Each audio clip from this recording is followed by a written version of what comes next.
This is a follow-up video on my 2022 Life in KPR 200 exhaust install. I just wanted to show how the final product was and the things that I had to do. Okay, on this back clamp, it has to go on the outside like this. If you put this clamp on the inside, it rubs on the swing arm. As you can see now, I have plenty of clearance between the swing arm and the muffler. So you have to put this on the outside.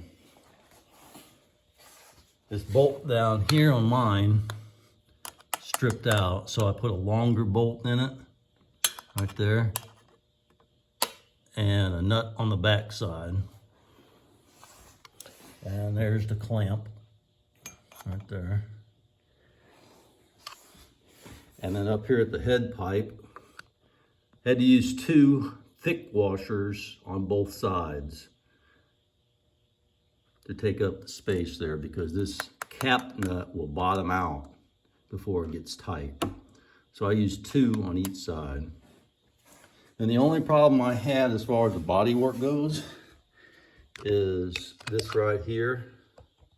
I had to cut this out right in here because it was rubbing.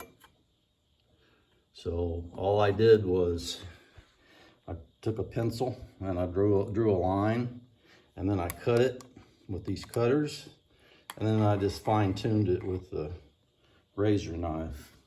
You can kind of see the way the other one over here is and the way this one is. It's kind of hard to tell with me filming it, but you'll see the original line of the plastic. I just brought this all the way down to the line and then back up like that. And it gives me plenty of room. It's not going to touch.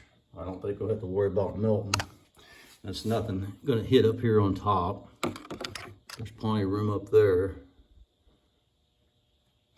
So it's all you need to do. Do a little bit of plastic trimming in the front on the lower edge of this front piece. It's not that big a deal. Only take you a couple minutes. All right, well, that's pretty much it. Thanks for watching.